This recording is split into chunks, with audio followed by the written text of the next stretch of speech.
Este é o testemunho de Lynn, uma ex-professora mórmon, esposa de Michael, um ex-sacerdote de alto escalão no mormonismo.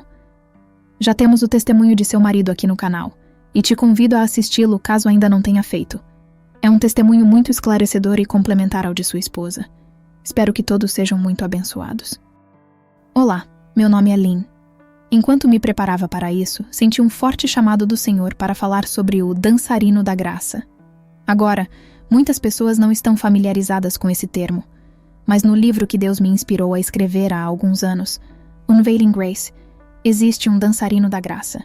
E muitas vezes, os cristãos só entendem quem é esse dançarino no final do livro. Para mim, o dançarino da graça é o Espírito Santo. No entanto, esse Espírito Santo não esteve comigo desde jovem. Eu não entreguei meu coração a Jesus, não o conhecia. Eu ia à igreja, o que é curioso, porque meus pais me levavam toda semana, ora a uma igreja presbiteriana, ora a uma metodista. Mesmo assim, no ensino médio, eu não sabia dizer nada sobre a Bíblia, como alguém é salvo ou por que precisamos de Jesus. Acho que simplesmente não prestava atenção. Essa era minha fé nominal. O que aprendi é que ser um cristão nominal pode ser perigoso. Meu marido costuma dizer que sabia o suficiente sobre a Bíblia para ser perigoso. Ele tinha ouvido falar de Jesus, de profetas, de coisas como templos e graça, mas não compreendia realmente o que significavam. Existe toda uma gama de falsos cristos por aí que usam esses termos, mas não pregam o Jesus verdadeiro, nem o Evangelho verdadeiro. Uma dessas falsas crenças bateu à nossa porta quando tínhamos 24 anos. Era o Evangelho Mórmon. Eles nos ensinaram algo que soava interessante. Naquela época, eu me interessava por assuntos dos últimos dias. Os crachás dos missionários mórmons diziam: a Igreja de Jesus Cristo dos Santos dos Últimos Dias, que é um termo da versão King James para últimos dias. Eles se diziam especialistas no que aconteceria no fim dos tempos, e eu simplesmente aceitei aquilo. Diria que, em menos de 6 meses após nos unirmos à Igreja Mórmon, Mike e eu já estávamos completamente envolvidos. Já tínhamos posições de liderança. Eu podia ficar no púlpito da Igreja Mórmon, em Indiana, chorando e dizendo: eu sei que Joseph Smith é um profeta de Deus. Eu sei que o livro de Mórmon é verdadeiro. Eu sei que essas coisas são verdadeiras. Não eram, mas eu certamente não sabia disso na época. O que isso tem a ver com o dançarino da graça?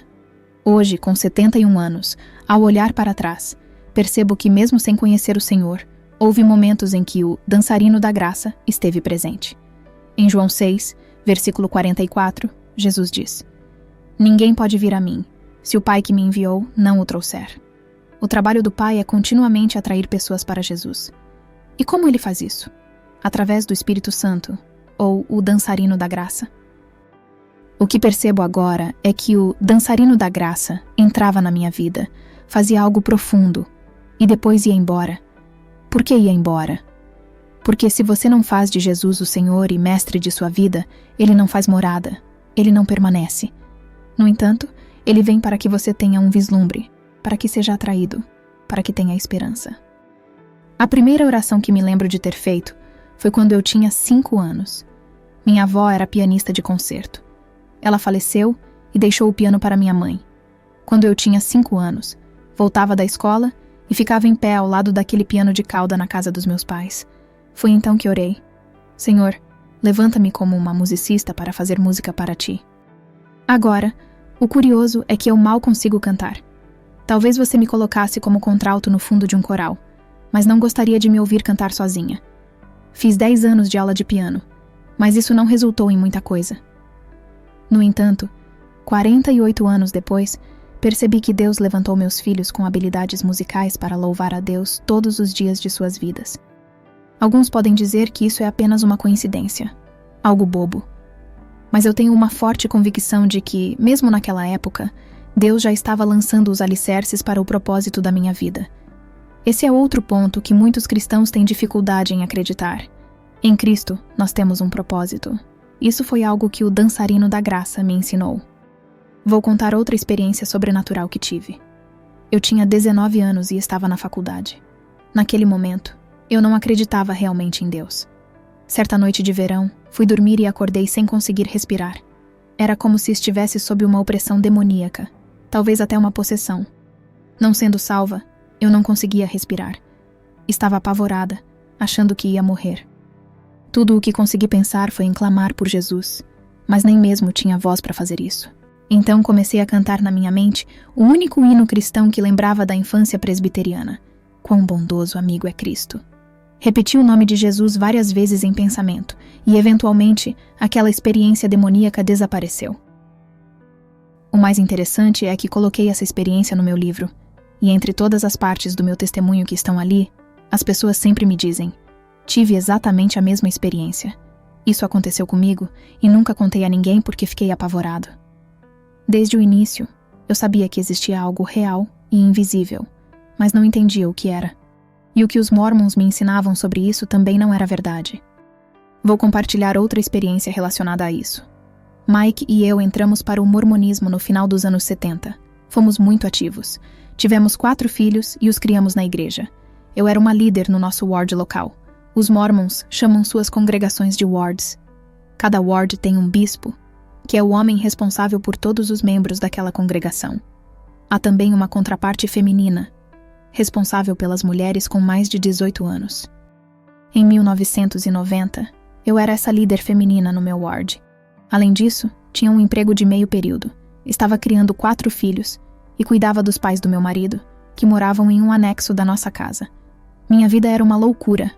Eu trabalhava cerca de 20 horas por semana para a igreja Mormon. Certa noite, fui dormir, e por volta das 2 da manhã, ouvi alguém dizer: Lynn, levante-se. Eu não fazia ideia de que Deus podia falar com você. Achei aquilo estranho. Levantei-me para não incomodar o resto da família, sentei no sofá da sala e tentei ler as escrituras Mormons para me entediar e voltar a dormir. Mas fiquei acordada a noite inteira. Na noite seguinte, aconteceu a mesma coisa. Lynn, no mesmo horário. E pensei: que estranho. Isso continuou na terceira, na quarta noite. Eu tinha dormido no máximo 3 horas por noite. Estava começando a enlouquecer. Cheguei à 14ª noite.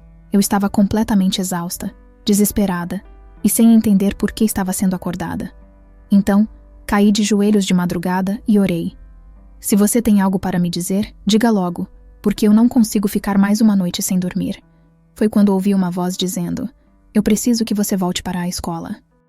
Fiquei perplexa. O problema era que o profeta Mormon havia acabado de fazer uma palestra mundial para as mulheres, dizendo que elas não deveriam trabalhar. Mulheres, segundo ele, não deviam ter empregos. No meu ward, algumas irmãs estavam tão incomodadas com isso que 12 delas foram reclamar ao presidente regional, que é a presidente da Sociedade de Socorro. Eu estava trabalhando 1 dia e meio por semana. Eu trabalhava em um abrigo para pessoas em situação de rua 1 dia e meio por semana.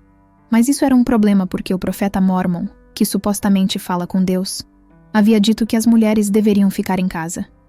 Então, tive essa experiência espiritual estranha em que Deus falou comigo e me disse para voltar a estudar. Eu já tinha feito um mestrado antes de meus filhos nascerem, porque Mike e eu tivemos 6 abortos espontâneos no início do casamento, e na época eu não tinha mais nada para fazer. No entanto, voltar a estudar em 1990 significava me afastar dos meus filhos, arranjar um emprego para pagar a mensalidade e, depois de obter um doutorado, provavelmente trabalhar em tempo integral. Na minha cabeça, o profeta dizia uma coisa, mas aquela voz misteriosa dizia o oposto. Essa foi outra ocasião em que o dançarino da graça apareceu e desapareceu, cumprindo seus propósitos. Hoje, consigo ver que tudo foi planejado no tempo certo. Quando terminei o doutorado, fui parar na Universidade Brigham Young, que pertence e é administrada pela Igreja Mormon. Eles me consideravam uma das preferidas. Inclusive, me promoveram 1 ano antes do previsto e depois me deram estabilidade no cargo. Eu estava viajando pelo mundo, editando revistas científicas e atuando em uma área específica, diversidade e multiculturalismo. Eu tinha, de repente, um alcance global. Mas Deus, Ele tinha outros planos. Durante minha jornada na Igreja Mormon, algumas coisas começaram a me incomodar. Uma delas era a poligamia. As escrituras Mormons afirmam que a nova e eterna aliança, que será vivida na próxima vida pelos fiéis, é a poligamia. Isso implica que seu marido teria outras esposas. Meu marido sempre dizia que nunca faria isso, mas como presidente da Sociedade de Socorro, eu era obrigada a ensinar uma aula por ano para as irmãs sobre poligamia. Para mim, isso era uma ideia horrível, mas estava nas escrituras Mormons. Outra coisa que me incomodava era a ideia dos 3 céus. No mormonismo, há 3 reinos celestiais. O mais alto, onde vive o Pai Celestial. O segundo, para Jesus. E o mais baixo, para todo o resto. É uma salvação universal. A única exceção é para Satanás, seus seguidores e pessoas como eu, que deixam a igreja Mormon. Essas vão para a escuridão exterior, o equivalente ao inferno. Como isso era usado como tática de medo. Também me incomodava a questão do racismo. No passado, negros não podiam receber o sacerdócio na igreja. Em 1978, isso mudou. Mas eu descobri que essa revelação veio porque a igreja estava enfrentando um processo judicial. Foi aí que, de repente, o profeta teve uma revelação e tudo mudou. O mesmo aconteceu com a poligamia. Utah queria se tornar um estado, mas não podia porque o governo federal era contra a prática da poligamia. Na década de 1880, o presidente Ulysses S. Grant enviou o exército para Utah, que ainda era um território, e ameaçou confiscar todos os bens da igreja caso continuassem praticando poligamia. De repente, o profeta teve uma nova revelação dizendo que a prática deveria ser abandonada. No entanto, o que não é dito com frequência é que o terceiro profeta da igreja, John Taylor, já havia comprado 100 mil acres no México. Isso permitiu que 350 famílias polígamas de Utah, incluindo parentes de Mitt Romney, se mudassem para o México e continuassem praticando a poligamia. Essas colônias polígamas ainda existem. Em 2019, por exemplo, houve um caso amplamente noticiado de uma família massacrada por cartéis no México. Eles estavam a caminho de um casamento polígamo. A poligamia me enojava, assim como o racismo. Embora a igreja tenha feito esforços para não parecer racista após 1978, percebi algo quando estava ensinando na Universidade Brigham Young. Eu dava aulas de diversidade e meus alunos mencionaram a maldição de Caim, dizendo que a marca colocada em Caim após ele matar Abel era a pele escura. Eu nunca tinha ouvido isso antes e achei a coisa mais absurda que já escutei. Meus alunos diziam que isso estava na Bíblia. Eu fui verificar. Não, apenas pensei, que estupidez. Como Mormon, você não confia plenamente na Bíblia. Sempre nos foi dito que a Bíblia só é correta na medida em que esteja traduzida corretamente. Ou seja, se algo da Bíblia contradiz o mormonismo, o problema é a tradução. Eu não confiava na Bíblia de qualquer forma. Então, quando me disseram que a maldição de Caim estava na Bíblia, eu, de forma ignorante, não fui verificar. Mas não está lá. A marca que Caim recebeu foi, na verdade, para salvar sua vida, não para puni-lo por sua transgressão. No entanto, no livro de Mormon e em outra escritura Mormon chamada Pérola de Grande Valor, é mencionado 27 vezes que a pele escura é uma maldição. Ainda está escrito que a pele das pessoas foi escurecida por causa de suas transgressões. Eu já estava na igreja havia uns 25 anos quando comecei a ensinar diversidade na universidade. E eu nem sabia que essas escrituras estavam lá porque são muito bem escondidas. A igreja Mormon ensina suas escrituras de maneira muito controlada. Eles têm um currículo rígido com manuais específicos. Uma vez, ensinei em um programa chamado Seminário, voltado para estudantes do ensino médio, como preparação para suas missões mormons. O bispo me ameaçou, dizendo que, se eu me desviasse do manual, os alunos me denunciariam e eu perderia o direito de ensinar. É assim que funciona. A igreja diz o que a Bíblia significa, seleciona trechos específicos que supostamente confirmam isso, e você nunca é incentivado a abrir a Bíblia e ler algo no contexto. Quando finalmente fiz isso, minha visão de mundo foi profundamente abalada. Vou dar um exemplo. Quando missionários mormons batem à sua porta, eles citam Ezequiel 37, para dizer que o livro de Mormon e a Bíblia são os 2 bastões em uma mão, mencionados na passagem. Eles argumentam que precisamos dos 2 para ter a plenitude do Evangelho. Mas, se você conhece essa parte da Escritura, sabe que ela fala sobre ossos secos ganhando vida, e trata da restauração de Israel. Os 2 bastões mencionados ali representam Israel e Judá, como o próprio texto explica. Após a divisão do reino de Israel nos tempos de Salomão, essa passagem profetiza que as nações se reunirão novamente.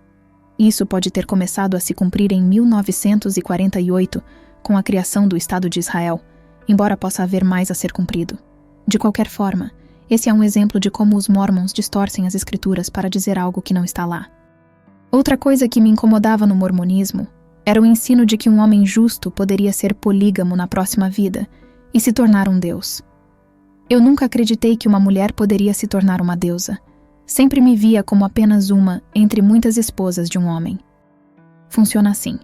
Se você é justo o suficiente para merecer ir a um templo mormon, você pode ser selado ao seu cônjuge como marido e mulher, tanto para esta vida quanto para a próxima. Mike e eu fizemos isso em 1979 ou 1980. Na próxima vida, esperava-se que você vivesse como marido e mulher, e até tivesse relações sexuais. Se o homem fosse justo o suficiente, ele poderia se tornar um deus e governar seu próprio mundo. Você já ouviu falar do musical O Livro de Mormon? Há uma música em que um mormon diz que quer ter seu próprio planeta e chamá-lo de Orlando, porque ele gostava de ir a Disney World. Quando o musical foi lançado, a Igreja Mormon afirmou: "Nós nunca ensinamos que você poderia ter seu próprio planeta. Mas sinto muito, as escrituras dizem que você pode ter seu próprio mundo." Isso é mais um exemplo de como as coisas são distorcidas ou omitidas. Quando entreguei minha vida a Jesus anos depois e me tornei cristã, uma das coisas mais maravilhosas foi perceber que eu não precisava mentir, distorcer ou esconder o que acreditava. Tudo estava claro, aqui na Bíblia, e eu confiava nela. Eu podia ser autêntica e não precisava ter medo. A Bíblia tem poder e pode transformar vidas. Mesmo com tudo isso que me incomodava no mormonismo, eu tinha um bom emprego, ganhava bem, e a igreja me enviava ao redor do mundo. Eu estava cercada por pessoas influentes na minha área. Meu parceiro de pesquisa era da Nigéria. Ele tinha muita influência na área, e eu, como editora-chefe de uma revista acadêmica, também tinha um certo prestígio. Inclusive, em um dos meus últimos anos de trabalho, estou aposentada agora, um homem veio da Turquia para se candidatar a uma vaga na universidade onde trabalhava, aqui na Flórida. Ele me disse: "Eu vim aqui por um motivo principal, estudar sob sua orientação." Isso foi engraçado para mim, considerando que ele tinha a pele escura e eu sou extremamente branca. Nos primeiros anos em que comecei a trabalhar com diversidade, após o movimento pelos direitos civis, esse tema já me fascinava. Quando eu estava no ensino médio, durante os períodos de agitação social pelos direitos civis, meu colégio em Richmond, Indiana, chegou a ser fechado por causa de motins raciais. Isso me fascinava. Eu costumava caminhar 2 quilômetros até o centro da cidade para ouvir os pregadores negros falarem sobre justiça social. Esse tipo de coisa sempre me interessou. Por quê? Porque Deus tinha um propósito para isso mais à frente. Ele me chamou para ser professora na Brigham Young University, para ensinar diversidade e, eventualmente, para olhar mais a fundo essas escrituras que estavam abalando minha visão de mundo. Eu estava desconfortável, mas continuava seguindo em frente. Meu marido estava firme na igreja, todos os meus filhos também. Agora tenho 3 filhos que serviram missões mormons. O que eu deveria fazer? Abandonar tudo e viver como Lynn? Eu nunca compartilharia isso com ninguém na igreja, nem no trabalho. Veja como as coisas funcionam na universidade. Todos, alunos e professores, precisam assinar um código de honra. Esse código diz que, se você se desassociar da igreja mormon, discordar de algo ou se afastar, você está fora. Eu sabia que seria demitida em 24 horas se alguém sequer suspeitasse que eu não estava firme na igreja ou que tinha essas dúvidas. Eu compartilhei algumas dessas inquietações com Mike ao longo dos anos, e ele também tinha dúvidas. Mas, como eu disse, nossa vida era tão boa, e nós não conhecíamos outra coisa. Esse é o ponto principal da mensagem de Jesus, certo? As pessoas seguem por caminhos confusos porque não sabem quem Jesus é e o que ele pode fazer por suas vidas. E eu certamente não sabia. Uma das coisas que aconteceu depois que fui salva foi passar por uma fase de raiva. Meus pais eram cristãos, e eu tinha uma irmã e um irmão que também se identificavam como cristãos. Quando eu morava em Indiana, estava cercada de pessoas que se diziam cristãs. Mas em 30 anos de mormonismo, não me lembro de uma única pessoa tentando conversar comigo sobre o que eu acreditava, quem era Jesus ou como alcançar a salvação. Minha salvação veio simplesmente por ler a palavra. Depois que fui salva, me perguntei, por que ninguém nunca me disse isso? Vocês tinham tanto medo de causar um atrito no relacionamento que preferiram me deixar marchar em direção ao inferno sem me contar sobre a salvação? Fiquei realmente muito revoltada por um tempo. E aqui vai uma mensagem para os cristãos. Algo sobre os santos dos últimos dias, Mormons, é que eles são bem educados, morais e amigáveis. Mas será que eles são salvos? Será que têm o Evangelho da Bíblia? Será que conhecem o Jesus da Bíblia? Eles parecem tão legais que muitas vezes nem nos incomodamos em compartilhar o Evangelho com eles. Ninguém jamais se incomodou comigo. As pessoas pensavam, ela está bem, tem um bom emprego, uma casa, filhos bem comportados que ganham prêmios no esporte. O que mais ela precisa? O que eu precisava era de Jesus. E nenhuma dessas outras coisas importava. Você provavelmente sabe como fui salva. Nosso terceiro filho foi enviado em uma missão Mormon. Ele deveria ir para a cidade do México, conforme o profeta havia dito. Porém, enquanto estava no centro de treinamento missionário, que fica no campus da universidade em Utah, o pulmão dele colapsou. Ninguém sabe por quê. Ele acabou sendo hospitalizado, e o profeta Mormon teve que reassinar sua missão por causa dos problemas médicos. Ele foi enviado para Orlando, na Flórida, o lugar mais feliz da Terra, onde acabou encontrando cristãos evangélicos. Alguns desses evangélicos conheciam a Bíblia e desafiaram meu filho com questões específicas sobre as Escrituras. Micah, meu filho, começou a se deparar com esses desafios e foi encorajado a ler o Novo Testamento. Micah leu o Novo Testamento 12 vezes enquanto estava em sua missão Mormon. 3 semanas antes de terminá-la, ele percebeu. Isso não é mormonismo. Este não é o mesmo Deus. Este não é o mesmo Evangelho. Ele se ajoelhou, entregou sua vida ao Deus do Evangelho e foi transformado. Para saber mais sobre o que aconteceu depois, recomendo que conheçam a história dele. Mike e eu recebemos uma ligação dos líderes da igreja, dizendo que nosso filho estava com o espírito do diabo e que seria enviado de volta para casa. Micah ficou em casa apenas 48 horas. Por quê? Porque a igreja Mormon estava tentando excomungá-lo. Mike e eu estávamos completamente confusos. Micah estava pregando que era salvo somente pela graça, por meio da fé, somente em Cristo. Essa é uma doutrina evangélica. O mormonismo sempre nos ensinou que os cristãos são inferiores, porque só tem a Bíblia, que segundo eles é corrompida, e acreditam nessa coisa de graça. No entanto, como Mormons, aprendemos que precisamos acrescentar o livro de Mormon, a pérola de grande valor, e as doutrinas e convênios à Bíblia. Não nos ensinaram que somos opostos, mas sim que somos superiores, que temos mais conhecimento. Mas a verdade é que os dois são opostos. Quando Micah percebeu que o evangelho do mormonismo, baseado em méritos e desempenho, era o oposto do verdadeiro evangelho, que ensina que Jesus fez tudo por nós e que ele é suficiente, isso mudou completamente a vida dele. Ele voltou para Utah e ficou em casa por menos de 48 horas. Tudo estava em tumulto. Ele implorou para mim, quase de joelhos no aeroporto: Mãe, abra o Novo Testamento e leia como uma criança, como se você não soubesse de nada, como se nunca tivesse ouvido falar antes. Comece do início. Quando ouvi isso, minha reação inicial foi: nada do que ele está dizendo faz sentido. Eu não era salva. Eu nunca tinha lido a Bíblia. Nada se encaixava. Mas algo profundo havia acontecido com ele. Algo tão transformador que o fez enfrentar a igreja Mormon. Quem faz isso? Ele poderia perder a noiva, os pais, sua vaga na universidade e o emprego que tinha há anos. Quem arriscaria tudo isso? Algo muito sério tinha acontecido com ele. Quando ele me desafiou a ler a Bíblia, minha primeira reação foi: eu não confio na Bíblia. Não vou buscar a verdade na Bíblia. Esse é o último lugar onde vou encontrar a verdade. Para mim, o livro de Mormon era o livro mais correto da Terra. Mas então comecei a refletir. A Bíblia tem 30.000 evidências arqueológicas para sustentar sua autenticidade. E o livro de Mormon? Nenhuma. Como o mesmo Deus poderia criar 2 obras tão diferentes? Micah me desafiou a ler, mas fui direto para o livro de Mormon. Eu queria encontrar as palavras de Jesus nele. Procurei, e o que encontrei foram profetas dizendo: ele disse isso. Nefe dizia: ele disse isso. Alma dizia: ele disse isso. Mas onde estava Jesus no livro de Mormon? A história diz que, após Jesus aparecer aos apóstolos em Jerusalém, ele apareceu às pessoas do livro de Mormon na América Central. Ele teria pregado para eles e formado outros 12 apóstolos, Então pensei, o que Jesus tem a dizer? Fui procurar essas palavras diretas dele. O que encontrei? As bem-aventuranças copiadas de Mateus 5. Tudo o que Jesus disse no livro de Mórmon já havia sido dito na Bíblia. E pensei, se quero ouvir diretamente as palavras de Jesus, vou ter que ir à Bíblia. Mas será que posso confiar nela?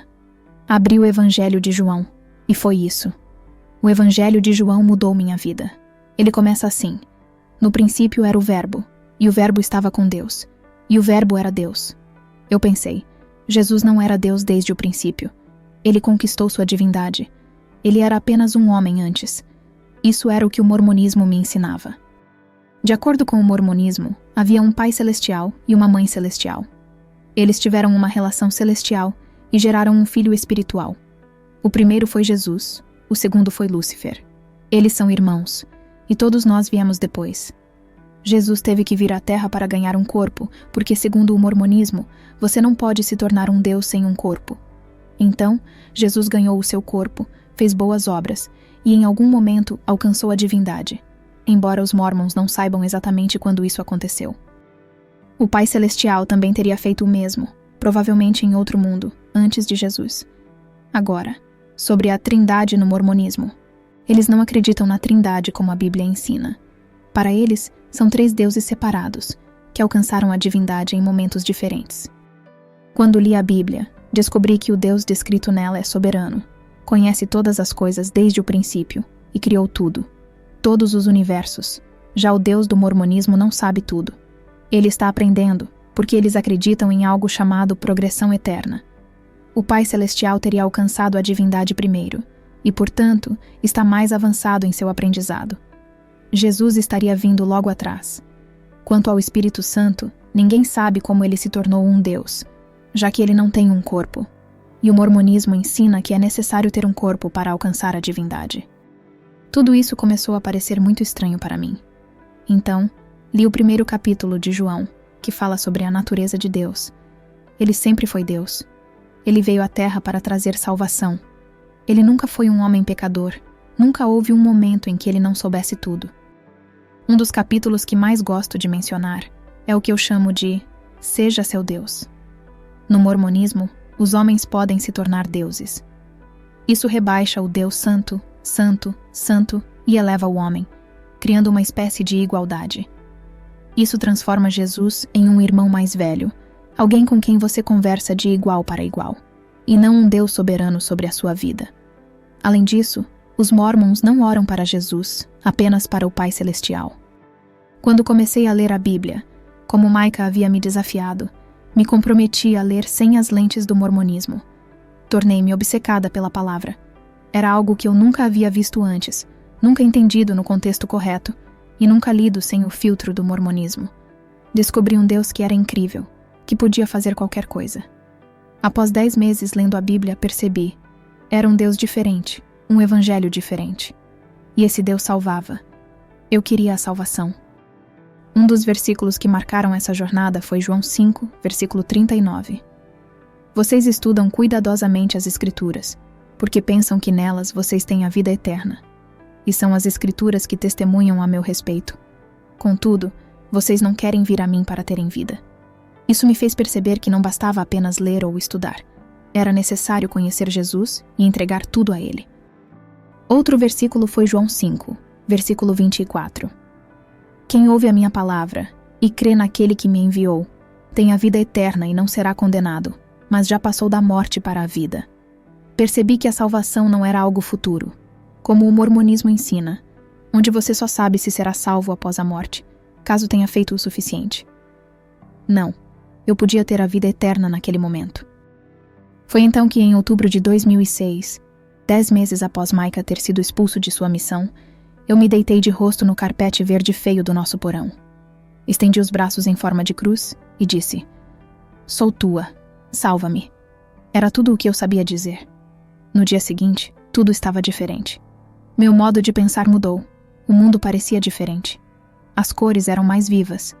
De repente, coisas simples, como uma borboleta, me encantavam. Era como se a vida fosse algo completamente novo, que eu nunca tinha experimentado antes. Isso aconteceu porque Deus removeu o véu quando eu finalmente entreguei minha vida a Jesus. Eu disse: o que quer que você deseje dela é teu. E a partir daí, tudo começou a mudar. Claro, não compreendi tudo de uma vez, mas foi o início de uma nova jornada. No momento em que entreguei minha vida a Jesus, eu nem sabia que era uma pecadora. Como mórmon, eu acreditava que minha responsabilidade era manter o pecado sob controle, lembrar de cada pequeno pecado e continuar me arrependendo deles. Para nós, não existe um momento único de salvação onde tudo fica bem. Todos os domingos, eu tomava o sacramento no mormonismo, e era como se isso varresse os pecados da semana anterior. Eu basicamente achava que estava sem pecados. Então, quando entreguei minha vida a Jesus, a primeira coisa que ele fez foi abrir meus olhos para entender por que eu precisava de um Salvador. E foi algo feio. Ele me levou a encarar os meus pecados por 18 meses. Não teria sido possível fazer tudo de uma vez. Foi doloroso e horrível, mas mudou meu coração. Durante esse tempo, permaneci na palavra. O mais incrível disso tudo foi que comecei a conhecê-lo apenas através da Bíblia. Não havia cristãos ao meu redor em Utah. Utah tem menos de 4% de cristãos evangélicos. Na cidade onde eu morava, com cerca de 9.000 habitantes, havia muitas igrejas mórmons, mas nenhuma igreja cristã. Quando começamos a investigar a fé cristã depois de sermos salvos, a única coisa que encontramos foi uma pequena igreja da denominação Foursquare a 20 minutos de distância, com cerca de 30 fiéis, nenhum deles ex-mórmon. Eles não nos entendiam, e nós não os entendíamos. Mas Deus fez coisas incríveis naquela pequena igreja. Pouco depois da minha salvação, lembro de um dia na igreja. Tudo era novo para mim. Eles louvavam a Deus com tudo o que tinham, e Deus abriu, por assim dizer, as janelas do céu. Eu ouvi centenas das vozes mais incríveis, todas em harmonia. Olhei ao redor e pensei, mas só tem 30 pessoas aqui. O que é isso? Deus se tornou muito real para mim, de forma intensa. A dança da graça de Deus se tornou algo diário para mim, mas a transição foi dolorosa. Levou quase 5 anos porque, praticamente, tudo o que eu aprendi no mormonismo era uma mentira. Foi aí que descobri um neurocientista cristão que explicou algo importante. Quando você tem um vício ou acredita em uma mentira, seu cérebro constrói caminhos neuronais, as chamadas dendrites, direcionados para aquela crença ou comportamento. Isso vale para qualquer coisa, desde um vício em pornografia até acreditar em falsas doutrinas. No meu caso, todas as mentiras que aprendi no mormonismo continuavam tentando se impor, querendo me fazer voltar àquelas crenças. Meu cérebro havia sido fisicamente moldado por aquelas mentiras. Então, o Senhor precisou desconstruir uma mentira de cada vez. Eu preciso do templo? Existem 3 céus ou apenas um? Existe realmente um inferno e quem vai para lá? Existe mesmo um mundo espiritual? Existe uma mãe celestial? Era muita coisa para processar. Hoje em dia, os mormons gostam de dizer que também são cristãos, mas a doutrina deles está longe de ser bíblica, e é justamente por isso que eles precisam de salvação. Não estou dizendo que não há pessoas salvas dentro da igreja mórmon. Provavelmente existem.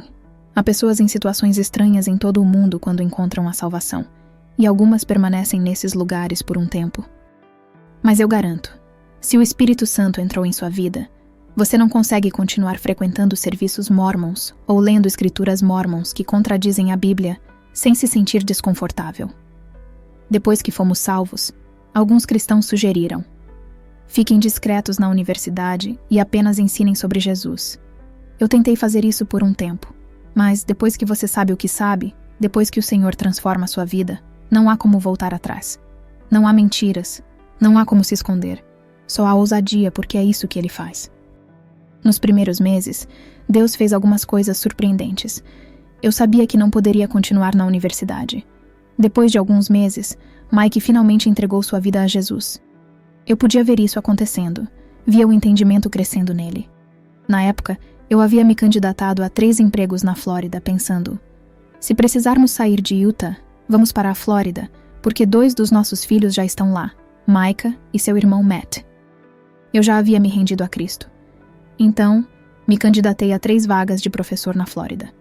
Em uma das escolas, decidiram não contratar ninguém. Nas outras 2, eu não tinha a certificação necessária.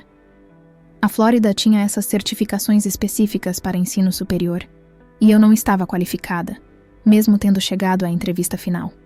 Chegou junho, e eu sabia que não poderia voltar para a universidade no outono. Eu não estava mais escondendo minha fé. Certa noite, enquanto estava sozinha na cozinha, vendo o sol se pôr atrás das montanhas, meu celular tocou. Atendi, e a mulher do outro lado da linha disse: "Sou a reitora da Faculdade de Educação da Florida Gulf Coast University, em Fort Myers, Flórida. Tenho seu currículo aqui na minha frente e gostaria de oferecer a você uma vaga.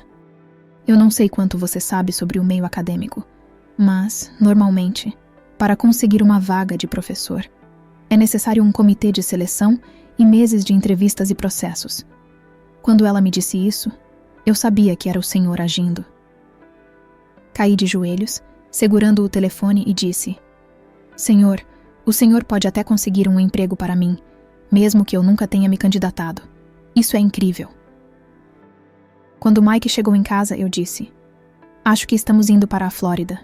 2 semanas depois, empacotamos tudo, deixamos nossa casa, que nem estava à venda, e nos mudamos para a Flórida. Desde então, estamos aqui. Deus me plantou aqui para cumprir seus propósitos.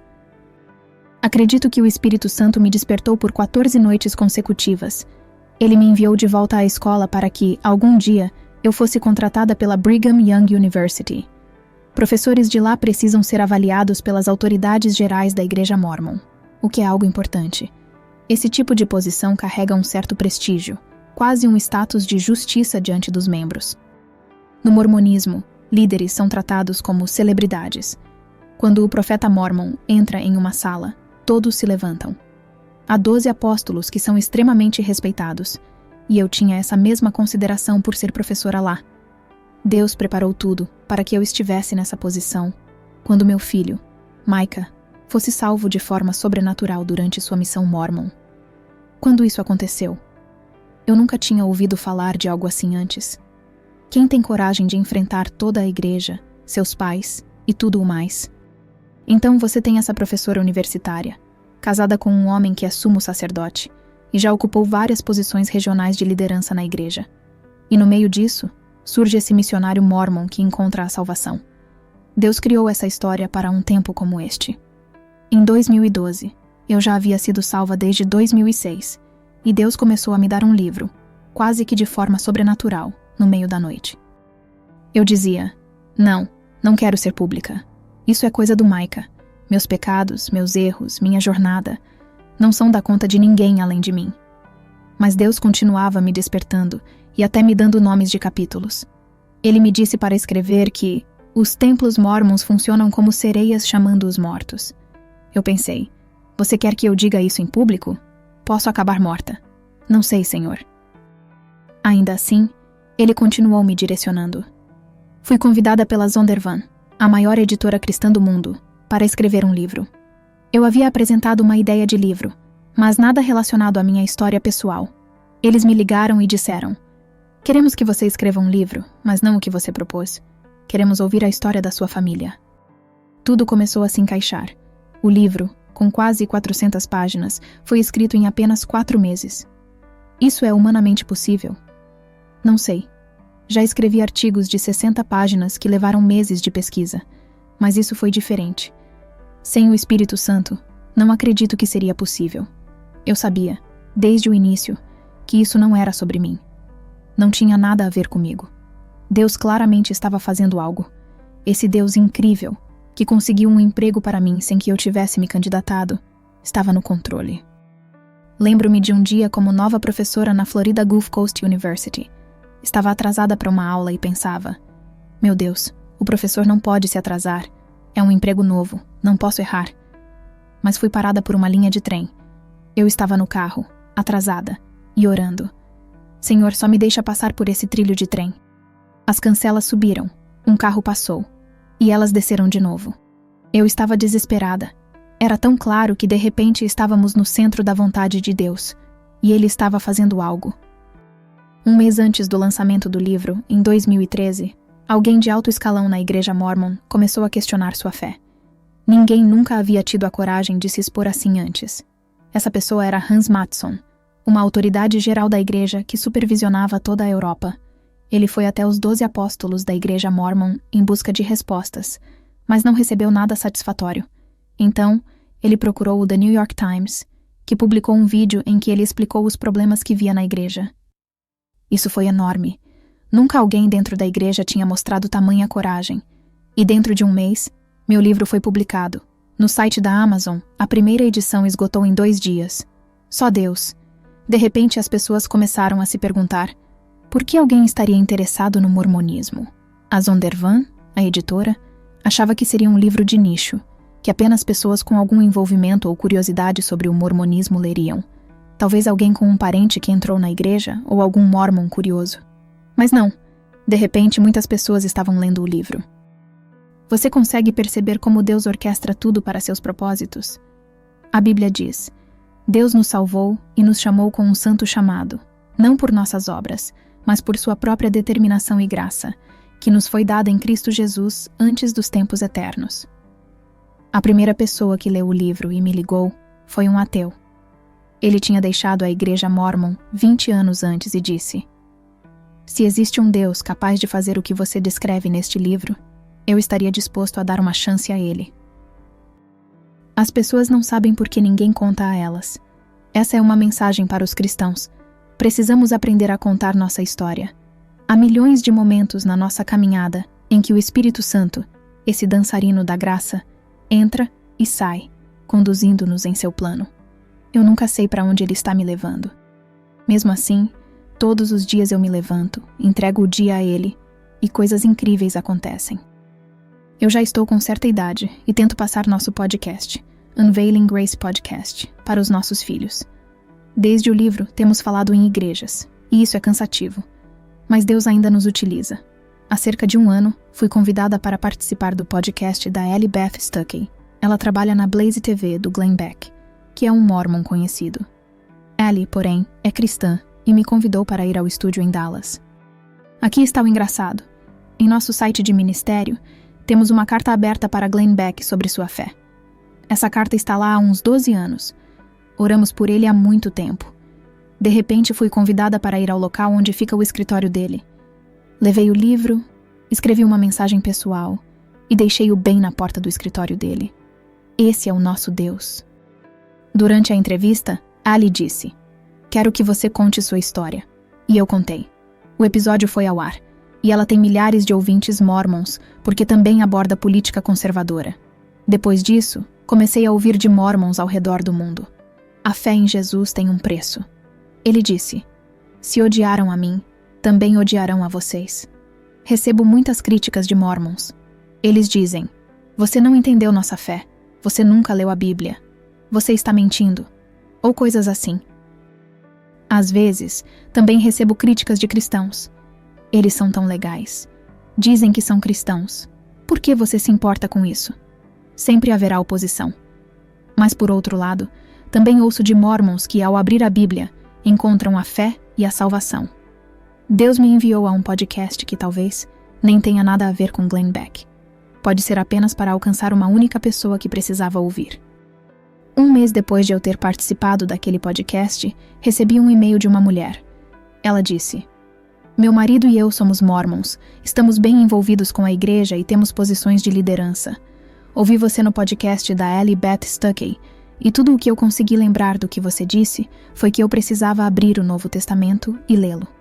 Ela continuou: eu não consegui chegar à metade de Mateus antes de perceber que aquilo não era o mormonismo. E então ela disse: eu entreguei minha vida a Jesus. Hoje em dia, os cristãos adoram essas histórias incríveis de pessoas na China encontrando a fé e de pessoas na janela 10, 40 do Islã tendo sonhos sobre Jesus. Mas eu prometo a você que Deus também está se movendo entre o povo mórmon. Eles estão saindo da igreja em massa, muitos indo para o ateísmo, mas é um grande campo missionário. E como o profeta deles diz que eles também são cristãos, pelo menos nos últimos 20 anos, eles acreditam que são cristãos também. Estão entrando em estudos bíblicos cristãos, e às vezes encontrando o Senhor, ou se envolvendo com escolas cristãs em casa, filmes cristãos e ministérios de compartilhamento de saúde cristã. Isso tem uma faca de 2 gumes. Eles querem dominar essas coisas e ensinar o falso evangelho, mas também podem ouvir o evangelho.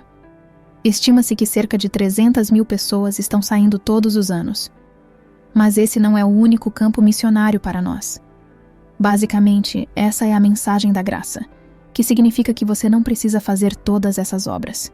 Tudo o que ele fez, você só precisa aceitá-lo, e já está feito. Eu tuitei isso um dia.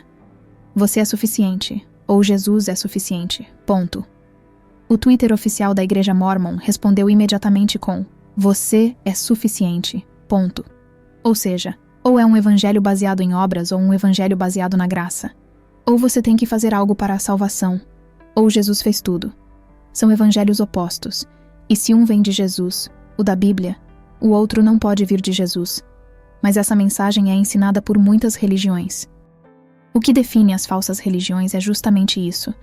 Elas dizem que você tem que fazer algo, que precisa estar sob a autoridade de uma pessoa, acreditar em algo específico ou realizar um rito. A salvação vem de algum livro ou de algumas pessoas. Isso também acontece no Islã, quando as pessoas leem e percebem. Somos uma religião baseada em desempenho, isso não é fé em Jesus. Ou às vezes, entre católicos, não estou dizendo que todos os católicos não são salvos, apenas que, se você acha que sua salvação depende das suas obras, a mensagem da graça é para você. O Pew Research fez um estudo alguns anos atrás, perguntando aos cristãos dos Estados Unidos se eram salvos pela graça ou se suas obras os salvavam. Mais de 60% dos cristãos nos Estados Unidos acreditam que é graça mais obras, ou seja, sem as suas obras, a salvação não pode acontecer. Essa é uma mensagem que precisa ser levada à igreja e para fora dela, e ela importa. Porque, se você acha que pode fazer tudo por conta própria, meu palpite é que você não alcançará a vida eterna. Isso é importante para mim porque eu fiquei tanto tempo presa, sem salvação, em cativeiro, acreditando que poderia controlar o meu pecado e que poderia conquistar a vida eterna através das minhas obras no templo. E há milhões de Mormons, 16 milhões, 17 milhões, que acreditam nisso. Mas como eu disse, isso não é só para Mormons. É para qualquer um que acredite que tem algo a oferecer aos pés da cruz que possa mudar a mente de Deus de alguma forma. Não, Ele te chamou para os seus propósitos. Ele tem um plano grandioso. Vou finalizar com o que está no final deste livro. Eu terminei o livro com este versículo como um testemunho final. Usei as palavras de Paulo, de 1 Timóteo 1, versículos 15 a 17. Cristo Jesus veio ao mundo para salvar os pecadores, dos quais eu sou o pior. Mas por essa razão fui tratado com misericórdia, para que, em mim, o pior dos pecadores, Cristo Jesus mostrasse sua imensa paciência, como exemplo para aqueles que creriam nele e receberiam a vida eterna. Ao Rei eterno e imortal, invisível, o único Deus, sejam honra e glória para todo o sempre. Amém. Jesus é o meu mediador, advogado, salvador, Messias, mas também um amigo pessoal. Ele tem poder, conhece todas as coisas, é onipresente. Já o Deus Mórmon tem um corpo de carne e ossos. Você percebe o quanto isso o limita materialmente? O Deus da Bíblia é espírito. Ele pode estar em todos os lugares ao mesmo tempo, ouvir todas as orações ao mesmo tempo, responder às orações de todos ao mesmo tempo. Ele pode lidar com todas as preocupações, pode fazer isso. Ele pode fazer o sol nascer de manhã e o vento soprar à tarde. Eu ouço cristãos frequentemente dizerem que ele é o Deus do universo, e eu digo, não, ele é o Deus dos universos e de qualquer outra coisa que exista. Ele é o único e verdadeiro Deus. Ele é pessoal para mim, e ele faz coisas extraordinárias, que tornam impossível não crer nele depois que ele se manifesta. Recentemente, ele fez a coisa mais incrível na vida da minha nora, e eu espero que um dia ela compartilhe isso com vocês. Muitas vezes, eu oro por algo durante anos e não vejo acontecer, até que, de repente, Deus faz algo absolutamente incrível. Ele salva Micah, Micah ajuda a trazer salvação para seu irmão, e o irmão de Micah ajuda a trazer salvação para sua futura esposa. Micah, desafiando-nos a ler a Bíblia, nos leva a este livro, que conta os testemunhos de talvez as primeiras 15 pessoas que vieram a Cristo depois de Micah. Desde então, tem sido uma explosão, e é isso o que Deus pode fazer com uma vida, e é isso que Ele pretende fazer com uma vida. Em Apocalipse diz, salvos pelo sangue do Cordeiro e pela palavra do nosso testemunho. Você não é salvo como cristão apenas para ser salvo por um triz. Você é salvo para proclamar quem Jesus é, para tentar despertar o interesse de outras pessoas por ele e ajudá-las a se entregarem para que suas vidas possam ser radicalmente transformadas. Que elas possam se voltar e levar o evangelho a outra pessoa. Esse é o nosso propósito aqui. Talvez seja mais fácil para uma pessoa mais velha, que já passou por sua carreira, ser ousada. Mas é a mensagem que nossa família continuará a ter, tenho certeza, até o fim de nossas vidas. E novamente, não se trata de nós, mas de tudo o que ele é capaz de fazer através de uma vida entregue. E isso deveria ser a realidade de todo cristão vivo. Eu fui uma vez entrevistada no programa de Eric Maxis, e enquanto ele me perguntava sobre o mormonismo e eu explicava algumas dessas doutrinas, ele respondeu: "Bem, o Glenn Beck é um bom amigo meu. Eu realmente tenho dificuldades em acreditar que ele possa acreditar nessas coisas." E eu disse: "Esses são os escritos. Isso é o que a igreja ensina." Outro cristão famoso uma vez me disse: "Estou confuso. O mormonismo é bonito. Essas pessoas são bem educadas. Estão no governo. São prefeitos. Estão à frente de escolas de medicina nas melhores universidades. Estão na CIA e no FBI. São pessoas bem arrumadas, morais, não bebem. São todas essas coisas boas que as pessoas veem no mormonismo. Então por que você está me dizendo que eles não fazem parte do corpo de Cristo? E o que importa se eles dizem que são cristãos? Como Joel Osteen disse quando Romney estava se candidatando. Se ele diz que é cristão, então ele é.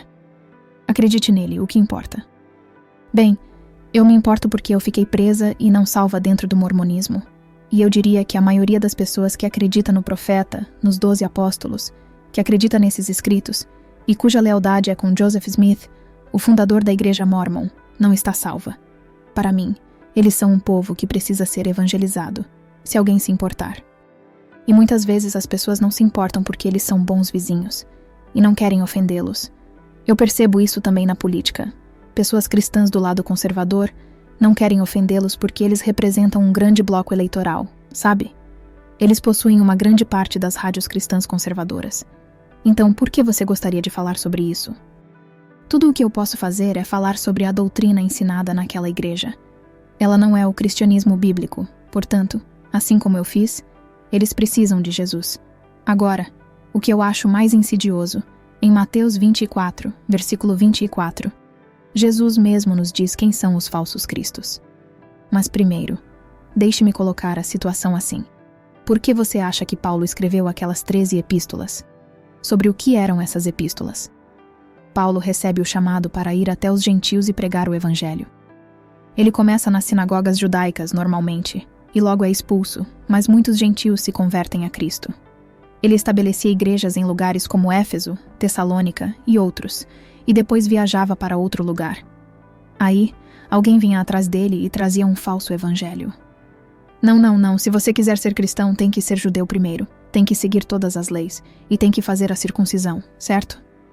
Não, isso não era o que ele ensinava. Então, ele precisava ou escrever uma carta para essas pessoas, ou voltar para visitá-las. E ele dizia repetidamente: "Este é o evangelho. Isso não é o evangelho. Se alguém vier, até mesmo um anjo do céu, trazendo outro evangelho, que seja anátema. Não é o evangelho certo, entende?" Então, tudo isso acontecia porque, assim que as igrejas começaram a ser estabelecidas, os falsos ensinamentos começaram a se infiltrar e corromper a igreja. Isso tem sido assim desde o começo. Voltando a Mateus 24, versículo 24, Jesus mesmo diz quem são os falsos cristos. Eu sempre pergunto aos cristãos: quem são os falsos cristos? E quem eles estão tentando enganar? São os budistas falsos cristos? O islamismo é um falso Cristo? As testemunhas de Jeová são um falso Cristo? Quem são esses falsos cristos?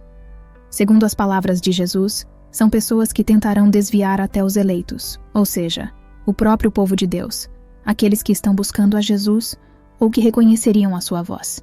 Esses são os alvos dos falsos cristos. E o melhor para um falso Cristo é poder operar dentro do corpo e ter liberdade para agir, enquanto outras pessoas o aceitam como cristão também, e ele pode ensinar seu falso evangelho. Para mim, essa é a pior e mais insidiosa forma de engano. Se dizer cristão, fazer com que os outros acreditem que você é cristão e depois guiá-los para a direção errada. Isso foi o que aconteceu comigo, e eu não quero que aconteça com mais ninguém. Portanto, É bem claro que o islamismo está fora de Cristo. O budismo está fora de Cristo. O ocultismo está fora de Cristo. Todos nós sabemos que essas coisas não estão na igreja, mas há pessoas, filosofias e doutrinas tentando operar dentro do corpo de Cristo que também são muito insidiosas, porque não conduzem a Cristo. E eu acredito que os ensinamentos mórmons são um desses exemplos. Os mórmons acreditam que a maneira como sabem o que é verdade e como o Espírito Santo age é por meio de sentimentos. Então, se eles têm uma sensação boa ou tiveram alguma experiência espiritual, isso os conecta ao livro de Mórmon, ou ao profeta, ou qualquer coisa no mormonismo.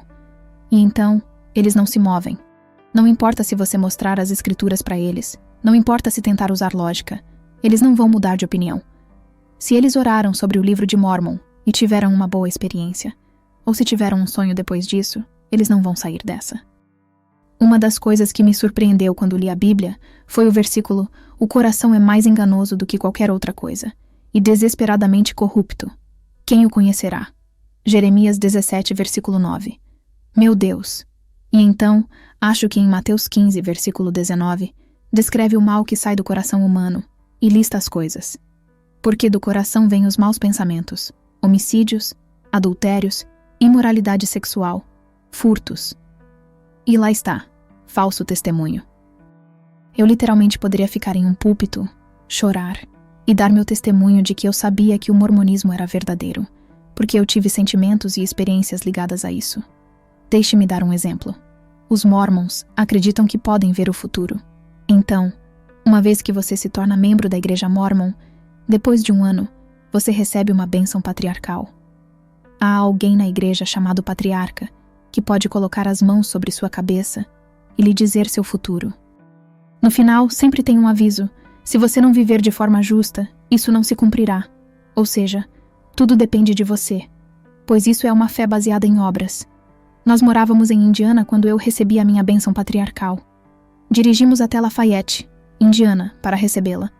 O patriarca colocou as mãos sobre a minha cabeça e eu senti uma eletricidade incrível indo de minha cabeça até os pés. Foi uma das experiências mais incríveis que tive no mormonismo.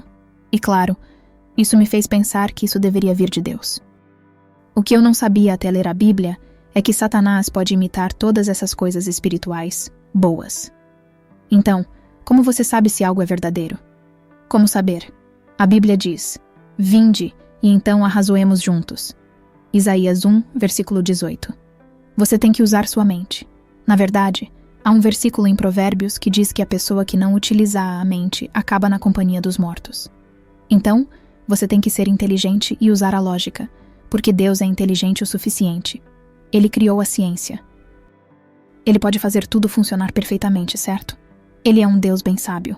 Então use lógica, use sua mente. E depois o Novo Testamento diz: "Provei tudo, e retende o que é bom."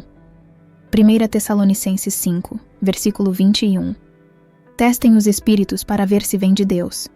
Existem espíritos por aí que podem te dar experiências espirituais, como o espírito assustador que me visitou, por exemplo. Houve outra vez no mormonismo em que, no meio da noite, tive uma experiência fora do corpo, e os espíritos não queriam me deixar voltar para o meu corpo.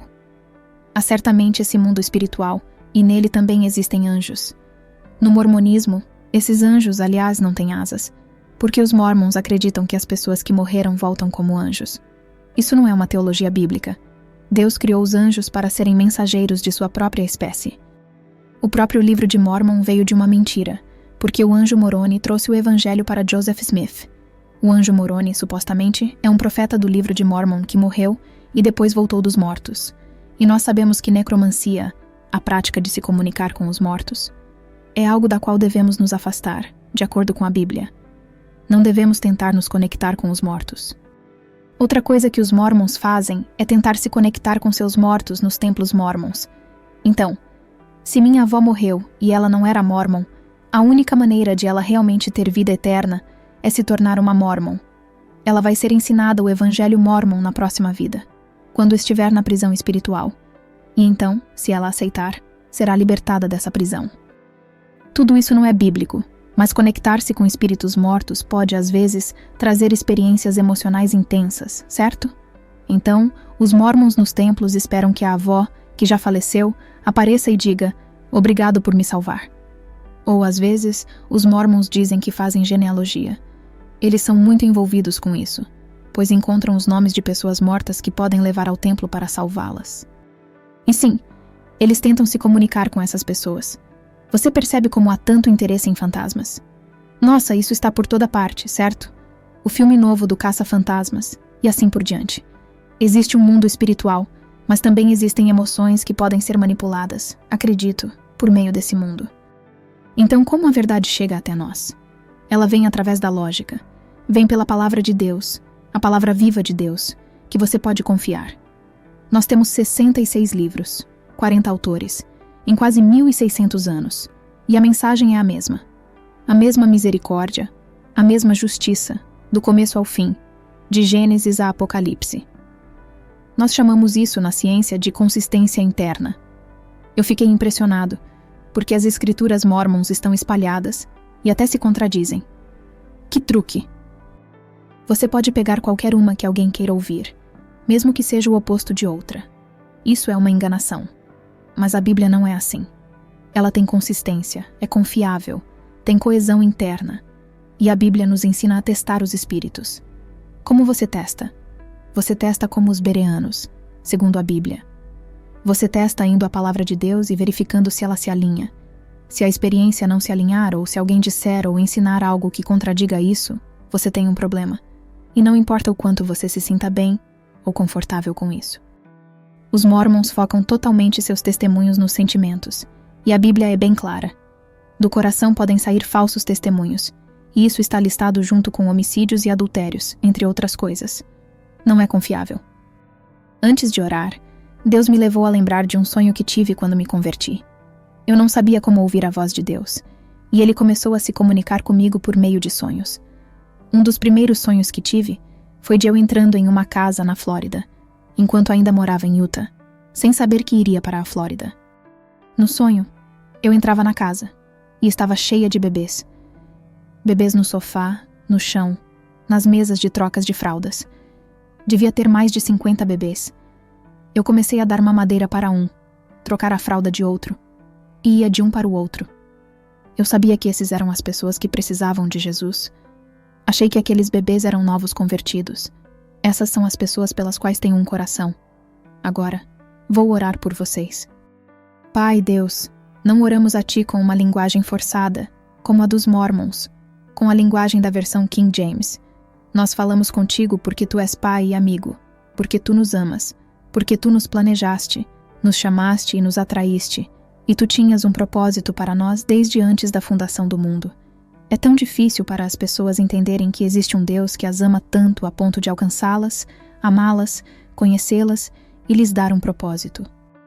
Quais dons e talentos Ele te deu? Quais interesses Ele te deu? Essas coisas não são aleatórias. Vieram do Autor do Universo, que te ama mais do que você pode imaginar. Eu não sabia que existia um Deus tão pessoal que se importava se eu vivesse ou morresse, e que poderia realmente me usar como um vaso para sua vontade. Se você precisa de amor, a resposta é Jesus. Se você precisa de esperança, a resposta é Jesus. Se você precisa de sabedoria, a resposta é Jesus. Se você precisa de paz, a resposta é Jesus. Todos nós precisamos de Jesus. E precisamos dele agora, antes que seja tarde demais. Há um momento para tomar a decisão por Cristo, para convidá-lo para a sua vida. Não tenha medo. As mudanças são boas. As coisas que você conhecerá, as coisas que sua mente abrirá, vão ser além de tudo o que você pode imaginar. E tudo isso é bom. Ele é um Deus que ama, um Deus que reconcilia, um Deus que abre o seu coração e a sua mente, e é um Deus que tem um propósito para a sua vida, para o seu respirar e para cada dia que você viver. Nada disso é um acidente. Oro para que você considere isso. Abra a palavra e comece a conhecer quem Ele é. Ouça a palavra em um aplicativo da Bíblia. Abra seu coração. Você pode ficar realmente surpreso com o que Ele pode fazer por você. As pessoas que me conheciam há 20 anos não reconheceriam meu rosto, muito menos as coisas que saem da minha boca. Mas esse grande Deus, sim, em nome de Jesus, amém. Só quero dizer que amamos o povo Mormon. Não fazemos as diferenças claras porque não amamos as pessoas Mormons. Não temos como objetivo destruir a igreja ou algo assim. Nosso único objetivo é que as pessoas conheçam a Jesus. Este não é um ministério contra o mormonismo, é um ministério a favor de Jesus. De fato, nosso ministério nem aborda questões como a poligamia, o caráter de Joseph Smith ou a história do mormonismo. Nós simplesmente nos voltamos para as Escrituras e oferecemos vida e esperança àqueles que estão sofrendo. Esse é o nosso coração. Que Deus os abençoe.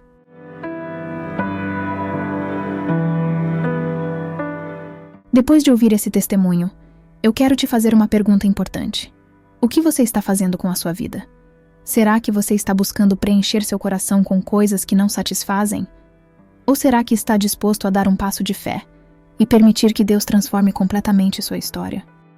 A mudança de vida não é fácil, mas é possível quando você entrega tudo nas mãos do Criador. Que tal começar hoje mesmo? Pare por um momento e reflita. O que está te impedindo de viver o propósito que Deus tem para você? Deixe seu comentário aqui embaixo e compartilhe suas reflexões. Eu quero muito saber o que você pensa. E, se essa mensagem impactou você, não se esqueça de se inscrever no canal e ativar as notificações. Assim, você continua aprendendo mais sobre como Deus pode transformar vidas, inclusive a sua. Até o próximo vídeo e que Deus te abençoe.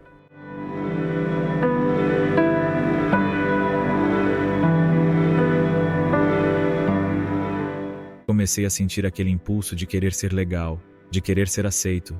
E foi aí que eu comecei a me aprofundar mais nessa música. E logo eu estava ouvindo bandas extremamente pesadas e satânicas.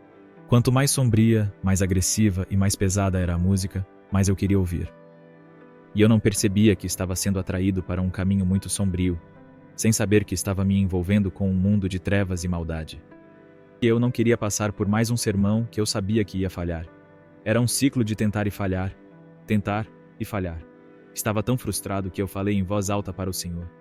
Senhor, eu desisto, não consigo mais fazer isso. O Senhor exige santidade de nós, mas eu não consigo.